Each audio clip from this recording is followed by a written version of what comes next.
தமிழ்நாட்டில் கிட்னி திருட்டு அப்படிங்கிறத பற்றி அதிகமாக பேசப்படாமல் இருக்குது. இந்த கிட்னி திருட்டை பற்றி ஏன் பேசப்பட வேண்டும் அப்படிங்கிறத ஷார்ட்டாக இந்த வீடியோலையும் சொல்லிடுறேன். ஆல்ரெடி அரசியல் சதுரங்கத்தில் அதை பற்றி நம்ம பேசியிருந்தோம். கிட்னி திருட்டு அப்படிங்கிறது ஒரு சாதாரண விஷயம் கிடையாது. இதை செய்கிறது படித்தவர்களோ இல்லை நிறைய பணம் இருக்கக்கூடிய நபர்களோ கிடையாது. வட்டிக்கு காசு வாங்கினவங்க, படிப்பறிவு இல்லாதவங்க, மிகப்பெரிய அளவில் ஏழ்மையான நிலைமைக்கு தள்ளப்பட்டவங்க, எய்தர் கணவன் இறந்திருக்கலாம், இல்லை மனைவி இறந்திருக்கலாம், குழந்தைகளை காப்பாற்ற வேண்டிய கட்டாயம் இருக்கலாம், படிப்பு செலவுக்காக இருக்கலாம், இல்லாட்டி ஏதாவது ஒரு மருத்துவ செலவுக்காக இருக்கலாம். இப்படின்னு சொல்கிற மனிதர்களை தான் டார்கெட் பண்ணுவாங்க. அப்படி டார்கெட் பண்ணி ஆல்ரெடி கிட்னி இங்கே டொனேட் பண்ணவங்க அப்படின்னு சொன்னவங்களுடைய ஒரு லிஸ்ட்டை எடுத்து வைக்கிறாங்க. அந்த லிஸ்ட்டை இந்த மனிதர்களிடம் காண்பித்து பாருங்கள், 10 வருஷத்துக்கு முன்னாடி கிட்னியை டொனேட் பண்ணியிருக்கார், இன்னும் உயிருடன் இருக்கார். 25 வருஷத்துக்கு முன்னாடி கிட்னியை டொனேட் பண்ணியிருக்கார், இன்னும் உயிருடன் இருக்கார். வேணும்னா அவர்கிட்டயே பேசுங்க அப்படின்னு சொல்லி அவங்களுக்கு கால் பண்ணி கொடுக்குறாங்க. அவங்களும் இவங்ககிட்ட பேசும்போது, எஸ் நானும் குடும்ப சூழ்நிலை காரணமாக கிட்னியை டொனேட் பண்ணேன், எத்தனை லட்சத்துக்குலாம் அப்படிங்கிறதெல்லாம் கிடையாது, ஆனால் கிட்னியை கொடுத்தேன், இன்னும் எனக்கு எந்த பிரச்சனையும் கிடையாது அப்படின்னு சொல்லி நம்பிக்கை அப்படிங்கிறது கொடுக்கப்படுது. ஒன்ஸ் நம்பிக்கை கொடுத்த பிறகு பேரம் அப்படிங்கிறது பேசுகிறாங்க. இந்த பேரம் பேசுகிறதுக்கு முன்னாடி இவங்களுக்கு ஒரு ஹெல்த் செக்கப் அப்படிங்கிறது நடக்குது. இந்த ஹெல்த் செக்கப் அப்படிங்கிறத அங்கே இருக்கக்கூடிய ரெப்யூட்டட் ஹாஸ்பிட்டல்ஸில் வச்சு நடத்துகிறாங்க. அப்படி நடத்தின பிறகு அவங்க ஹெல்த்தியாக இருக்காங்க, அவங்களுடைய கிட்னி ஹெல்த்தியாக இருக்குது. அதன் பிறகு ஏதாவது அங்கே கிட்னி வேண்டி பணம் கட்டியிருப்பாங்கள்ல, அவங்க உடம்புடன் அவங்க இரத்தத்துடன் இது சரியாக செட் ஆகுது அப்படின்னு தெரிஞ்ச பிறகு இவங்களுக்கு தேவையான போஷாக்கு ஆகாரங்கள் எல்லாமே கொடுப்பது. அதாவது ஒரு மாதத்துலேருந்து 3 மாதம் நாம் எப்படி பிராய்லர் கோழியை வளர்த்து வெட்டுறோமோ அதே மாதிரி இவங்களுக்கு அவங்க உடல் சார்ந்து இருக்கக்கூடிய நோய்களெல்லாம் மாற்றுவதற்கான மருந்தெல்லாம் கொடுத்து இவங்க உடலை சீர்படுத்தி அதன் பிறகு ஒரு நாள் அவங்களுடைய ஹாஸ்பிட்டலில் டொனேட் பண்ணுறது அப்படிங்கிறத இவங்க ஒரு ரிஹர்சல் அப்படிங்கிறத செய்கிறாங்க. இந்த ரிஹர்சல் எப்படி செய்யப்படுது அப்படின்னு கேட்டால், நீங்கள் யார், எங்கேருந்து வாரீங்க, கிட்னியை பணத்துக்காக விற்கிறீங்களா அப்படின்னு சொல்லி யாராவது கேட்பாங்க. அப்படி கேட்கும்போது, இல்லை அது என் மாமா பையன், அத்தை பொண்ணு, இல்லை பெரியப்பா பொண்ணு இப்படின்னு சொல்லி ஏதாவது ஒரு காரணத்தை சொல்லணும். நானாக மனம் உவந்து தான் இந்த கிட்னியை தானம் கொடுக்குறேன் அப்படின்னு சொல்லி நீங்கள் சொன்னாதான் நாங்கள் உங்கள் உடம்புலேருந்து கிட்னியை எடுக்க முடியும். எனவே இதெல்லாம் நீங்கள் படிங்க அப்படின்னு சொல்லி மாமா பெயர், அத்தை பெயர் இல்லாத உறவை உருவாக்குவாங்க. ஸோ இல்லாத உறவை உருவாக்கி இவங்கக்கிட்ட பேரம் பேசுகிறது. ஒரு கிட்னியினுடைய விலை 5 லட்சம் ரூபாய் அப்படின்னு சொல்லி பேரம் பேசுகிறாங்க. பட் இவங்களுடைய ஸ்டார்டிங் ஸ்டேஜ் என்ன அப்படின்னு கேட்டிங்கன்னா, 1.5 லட்சத்துலேருந்து ஸ்டார்ட் பண்ணுறாங்க. 1.5 லட்சத்துக்கு உன்னுடைய கிட்னி தாரியா அப்படின்னு சொல்லி கேட்குறாங்க. இவங்க பார்கெயின் பண்ண அது 2, 3, 4 லட்சமாக உயருது. 4 லட்சம் அட்மோஸ்ட் ஒரு 5 லட்சமாக நிற்கிது. ஸோ இந்த 5 லட்சம் அப்படின்னு சொல்லும்போது இந்த 5 லட்சம் பணமும் இவங்களுக்கு உடனடியாக கிடைக்காது. இதில் ஒரு போர்ஷன், ஒரு 1 லட்சமோ 50,000மோ முன்பணம் அப்படிங்கிறது கொடுக்கப்படுது. அந்த முன்பணம் கொடுத்த பிறகு இவங்க ஹாஸ்பிட்டலில் அட்மிட் ஆகிடுறாங்க. ஹாஸ்பிட்டல் அட்மிட் ஆன ஒரு 3 தினங்கள் அவங்க கம்ப்ளீட்டாக தரவாக செக்கப் பண்ணி அடுத்ததாக கிட்னி அப்படிங்கிறத எடுத்து யாருக்கு தேவையோ அவங்களுக்கு பொருத்தி, எடுத்த நபர் அந்த யார் மனமுவந்து கொடுத்தாங்க அப்படின்னு சொல்லி போய் சொல்லி அங்கே கிட்னியை இழந்து நிற்கிறார்கள் அல்லவா, அவங்களுக்கு ஒரு 7 days ஹாஸ்பிட்டல் ரெஸ்ட்டு கொடுத்து அதன் பிறகு அவங்களை டிஸ்சார்ஜ் பண்ணி வீட்டுக்கு அனுப்பி வச்சிடுறாங்க. இந்த நேரம் இந்த 4 இல்லாட்டி 5 லட்சம் ரூபாய் பேசியிருப்பாங்கள்ல, அந்த 5 லட்சம் ரூபாயில் புரோக்கர் கமிஷன் செலவு, டிரான்ஸ்போர்ட்டேஷன் செலவு அப்படின்னு சொல்லி ஒரு 50,000லேருந்து 70,000 80,000 வரை ரூபாயை பிடிச்சிட்டு மீதம் இருக்கும் 4 லட்சம் 4.5 லட்சம் 20 லட்சம் அப்படின்னு சொல்லி என்ன செஞ்சிடறாங்க, அப்படியே அவங்களுக்கு கொடுத்துட்றாங்க. இந்த 5 லட்சத்துக்கு கிட்னியை விற்றுட்டோம் அப்படின்னு சொல்லி 4.5 லட்சம் ரூபாய் கையில் வாங்கி வச்சுருக்கக்கூடிய இந்த ஏழைப்பாளைகள் அவங்களுடைய கடனை அடைப்பதற்கு, அவங்களுடைய குழந்தைகளுடைய படிப்பு செலவு, மருத்துவ செலவுக்கு அப்படின்னு சொல்லி ஒரு கிட்னி இல்லாமல் வாழ்ந்து கொண்டிருக்கிறார்கள். ஸோ இவங்களுடைய டார்கெட் என்னன்னு பார்த்தீங்கன்னா ஏழ்மை. இந்த ஏழ்மையை அகற்ற வேண்டியது யார் அப்படின்னு கேட்டால் அரசாங்கம். அரசாங்கம் இதை அகற்றவில்லை அப்படின்னாலும் கூட பரவாயில்லை. ஆனால் இப்படி கிட்னி வியாபாரத்தில் செய்யக்கூடிய தரகர்லேருந்து ஹாஸ்பிட்டல் வர எல்லாமே ஜம்முன்னு உயர்ந்திருக்காங்க. எங்களுடைய ஏழைகளுடைய வாழ்க்கை இப்படியே இருக்கே, இதை பற்றி யாரும் கேள்வி கேட்க மாட்டிங்களா அப்படிங்கிறத நாம் கேள்வி கேட்டாலே நமக்கு எதிராக மிரட்டலுக்கான நிறைய கால்ஸ், மெசேஜஸ் அப்படிங்கிறதெல்லாம் வர ஆரம்பிக்குது. இல்லை, இதை நம்ம கேட்டு தான் ஆகணும். கிட்னி திருட்டு தமிழ்நாட்டில் இருக்குது, அதை கண்டிக்காத காவல்துறை அதிகாரிகள், கண்டுகொள்ளாத காவல்துறை அதிகாரிகள் இருந்திருக்கிறார்கள் அப்படிங்கிறது பெரிய ஷாக்கிங்கான இன்ஃபர்மேஷன். 6 வருடங்களாக, 7 வருடங்களாக, 20 வருடங்களுக்கு முன்னாடி கிட்னியை கொடுத்தவங்க இருக்காங்க. அப்போ இவ்வளோ வருடங்களாக தொடர்ச்சியாக நடைபெறுகிறது அப்படின்னா நம்முடைய காவல்துறை அதிகாரிகளுக்கோ நம்முடைய உளவு பிரிவுக்கோ தெரியாமல் இதெல்லாம் நடந்திருக்குமா? ஸோ காவல்துறை அதிகாரிகள் என்ன செஞ்சாங்க? அங்கே இருக்கக்கூடிய மருத்துவர்கள், மனசாட்சியே இல்லாத மருத்துவர்கள் இருந்திருக்காங்களா? அந்த மருத்துவத்தை வழிநடத்தக்கூடிய பெரிய தலைவர்கள், ஒரு எம்எல்ஏ அப்படிங்கிறாங்க, அவர் ரொம்ப பெரிய முக்கியமான நபர் அப்படின்னு சொல்கிறாங்க. அப்போ இதெல்லாம் வச்சு பார்க்கும்போது இப்படிலாம் காசு சம்பாதிச்சு என்னத்தடா செய்ய போகிறீங்க அப்படிங்கிற மாதிரி ஒரு மனநிலைமை தான் நமக்கு இருக்குது. காசு சம்பாதிக்கிறதுக்கு 1000 வழி இருக்குது. ஆனால் ஏழைகளுடைய உடல் உறுப்பை திருடி அதில் காசு சம்பாதிச்சு உன் பிள்ளை குட்டிகளெல்லாம் வளர்க்கிறாய் என்றால் நல்லா இருப்பீங்களா அப்படின்னு சொல்லி நம்ம சாபம் விடக்கூடாது அப்படின்னு நான் நினைக்கிறேன். பட் இந்த கேள்வியை மனசில் உறுத்திக்கிட்டே இருக்குது. ஒரு கிட்னி இல்லாமல் ஒருத்தவங்க வாழ்கிறாங்க அப்படிங்கிறத விட அவங்களுடைய அறியாமையை, ஏழ்மையை பயன்படுத்தக்கூடிய ஒரு சொசைட்டியை நம்ம உருவாக்கி வச்சு அந்த சொசைட்டிக்கு எதிராக ஒரு கருத்தை கூட நம்மளால் பேச முடியலை அப்படின்னா நாம் எதுக்கு? நான் உங்கள் விக்கி, இது உங்கள் தமிழ் விதை. ஷார்ட்டாக கொஞ்சம் செய்திகள். முன்னாடி ஒரு பெரிய எக்ஸ்ப்ளனேஷன் கிட்னி திருட்டை பற்றி, அது கண்டிப்பாக நீங்கள் தெரிஞ்சிருக்க வேண்டும் அப்படிங்கிறதுனால தான். அடுத்ததாக எப்ஸ்டீன் ஃபைல்ஸ் அப்படிங்கிறத நம்ம எடுத்து பார்த்தோம்னா, டொனால்டு ட்ரம்ப் அவர்கள். ஸோ டொனால்டு ட்ரம்ப் அவர்கள் ஒரு ஃபோன் கால் அட்டன் பண்ணுறாரு. சார் நல்லா இருக்கீங்களா? நல்லா இருக்கேன்ப்பா. என்னப்பா சொல்லுங்கள், ஏதாவது முக்கியமான விஷயமா, என்ன கேள்வி அப்படின்னு சொல்லி கேட்குறாங்க. இது சார் அந்த எப்ஸ்டீன் ஃபைல் அப்படின்னு சொன்னோன்னே டொனால்டு ட்ரம்ப் அவர்கள் ஃபோனை கீழே வச்சுட்டாராம். ஸோ ஆக்சுவலாக என்ன நடக்குது அப்படின்னா, எப்ஸ்டீனை பற்றி எதுவும் என்கிட்ட கேட்காத, எப்ஸ்டீனுக்கு நான் கொடுத்த கிஃப்ட், அதில் இருக்கக்கூடிய கிரிப்டிக் மெசேஜ், இதை பற்றி எதுவுமே என்கிட்ட கேட்கக்கூடாது. அப்படி கேட்டிங்கன்னா என்னால் எந்த பதிலும் சொல்ல முடியாது. இதுதான் டொனால்டு ட்ரம்ப் அவர்கள் இப்போ மீடியாவுக்கு உணர்த்தக்கூடிய பாடம். ஆனால் இந்த எப்ஸ்டீன் ஃபைல்ஸ், அது சம்மந்தமாக இருக்கக்கூடிய பல விஷயங்கள், சோதனைகள் இன்னும் தொடர்ந்துக்கிட்டே இருக்கும் அப்படின்னு சொல்கிறாங்க. ஸோ எப்ஸ்டீனுடைய கோஸ்ட் உண்மையிலேயே பழி வாங்குதோ என்னவோ. அடுத்ததாக உக்ரைனை பொறுத்த வரைக்கும் ஊழல் அப்படிங்கிறது மலிந்து இருக்கக்கூடிய ஒரு நாடாக உக்ரைன் இருக்குது. பட் உக்ரைனில் இருக்கக்கூடிய ஊடகம் அதை எப்படி சொல்கிறாங்கன்னா, மேற்குலக நாடுகளில் இருக்கக்கூடிய அளவுக்கு உக்ரைனில் ஊழல் இல்லை அப்படின்னு சொல்கிறாங்க.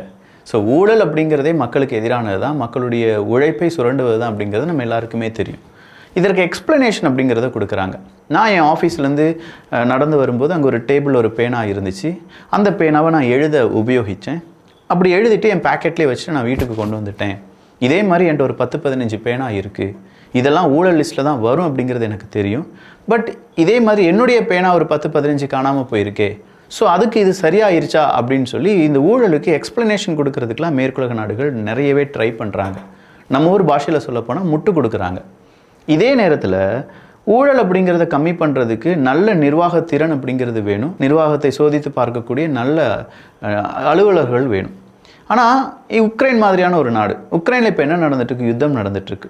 எங்கேருந்து எப்போ குண்டு வரும், அதாவது ரஷ்யாவிலிருந்து குண்டு வந்து அவங்க நாட்டில் விழுறது அப்படிங்கிறதும் தெரியாது. எந்த நாடு நமக்கு உதவி செய்யும் அப்படிங்கிறதும் உக்ரைனுக்கு தெரியாது. உக்ரைனுடைய அதிபர் பல நாடுகளுக்கு சுற்றுப்பயணத்தை மேற்கொள்கிறார்.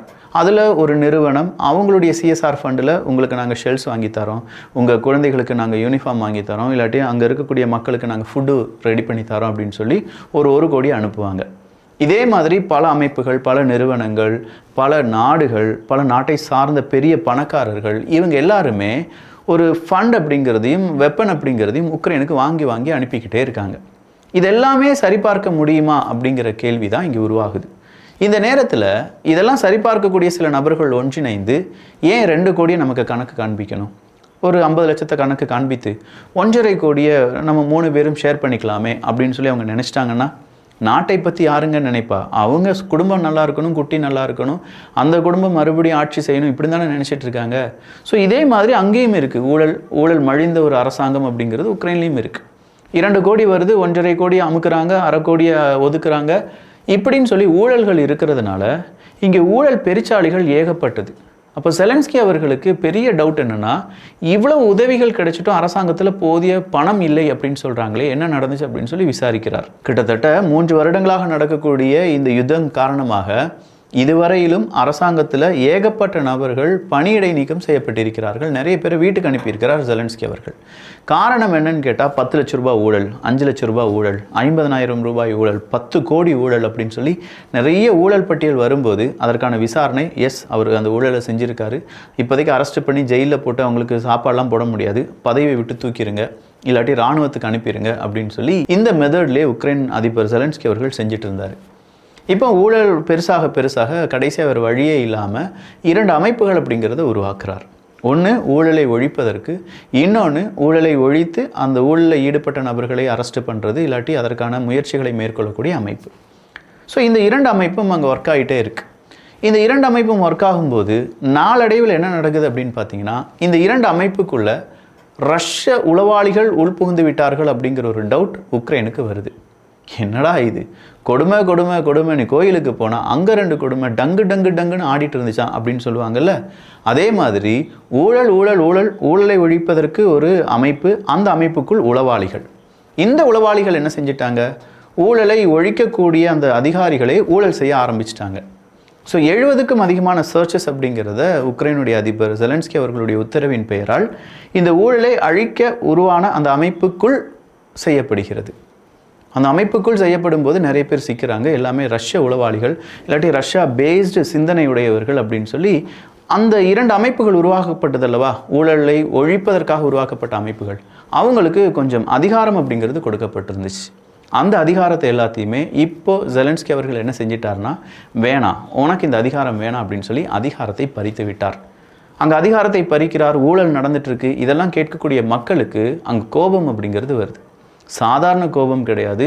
சும்மா 2 வீடில் நம்ம கத்துனா எந்த அளவுக்கு சப்தம் வருமோ அந்த அளவுக்கு கடும் கோபத்துடன் அங்கே இருக்கக்கூடிய மக்கள் எல்லாரும் தெருவில் இறங்கி, எங்களுடைய பணத்தை நீ என்ன செய்கிற, எங்களுடைய சந்தோஷத்தை பறிச்சுட்ட, எங்களுடைய குடும்ப உறுப்பினர்கள் நிறைய பேர் இறந்துட்டாங்க, நாங்கள் வேலை இல்லாமல் இருக்கோம், நாங்கள் சாப்பாடு இல்லாமல் இருக்கோம், இப்படி ஊழல் செஞ்சு நீலாம் பொழைச்சிட்ருக்கி அப்படின்னு சொல்லி அரசாங்கத்தை பார்த்து கேள்விகள் கேட்க ஆரம்பிக்கிறாங்க.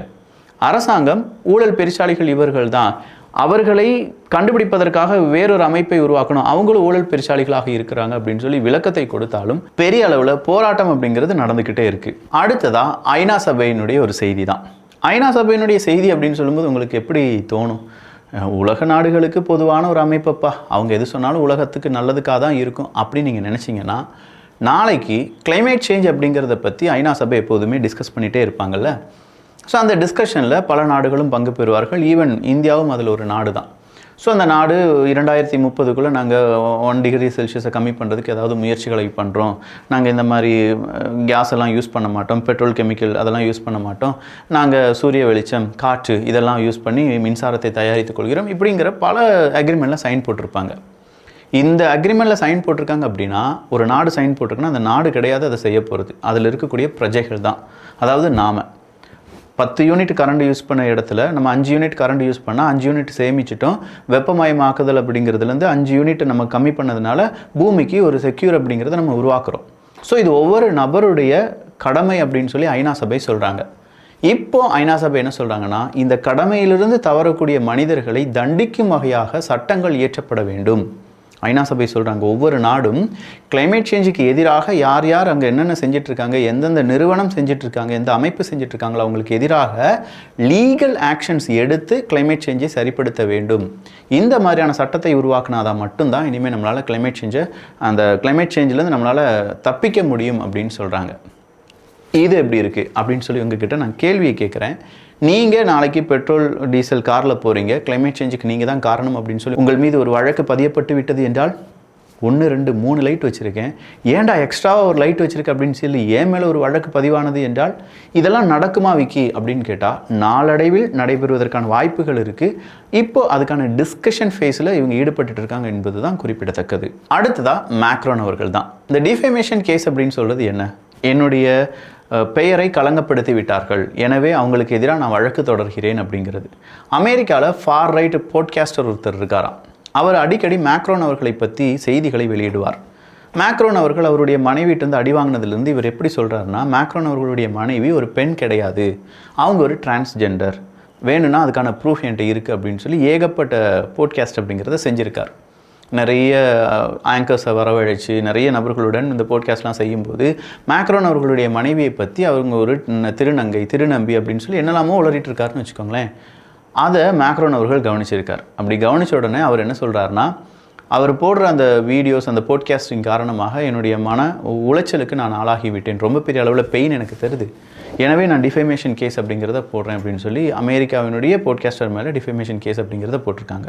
நாட் ஓன்லி மேக்ரோன் அவர்களுடைய மனைவியும் தனிப்பட்ட முறையில் ஒரு டிஃபேமேஷன் கேஸ் அப்படிங்கிறத போட்டிருக்காங்க. அடுத்ததாக ஒரு நல்ல செய்தி, ஜோர்டான் அரசாங்கம் சொல்லியிருக்காங்க 36 ட்ரக் எய்ட் அப்படிங்கிறத நாங்கள் காசாக்குள்ளே அனுப்பியிருக்கோம், என்னதான் இஸ்ரேல் அதில் அனுப்பக்கூடாது அப்படின்னு சொன்னாலும் நாங்கள் அதை அனுப்பியிருக்கோம் அப்படின்னு சொல்லி இன்றைக்கி ஜோர்டான் அரசாங்கம் தெரிவித்திருக்கிறார்கள்.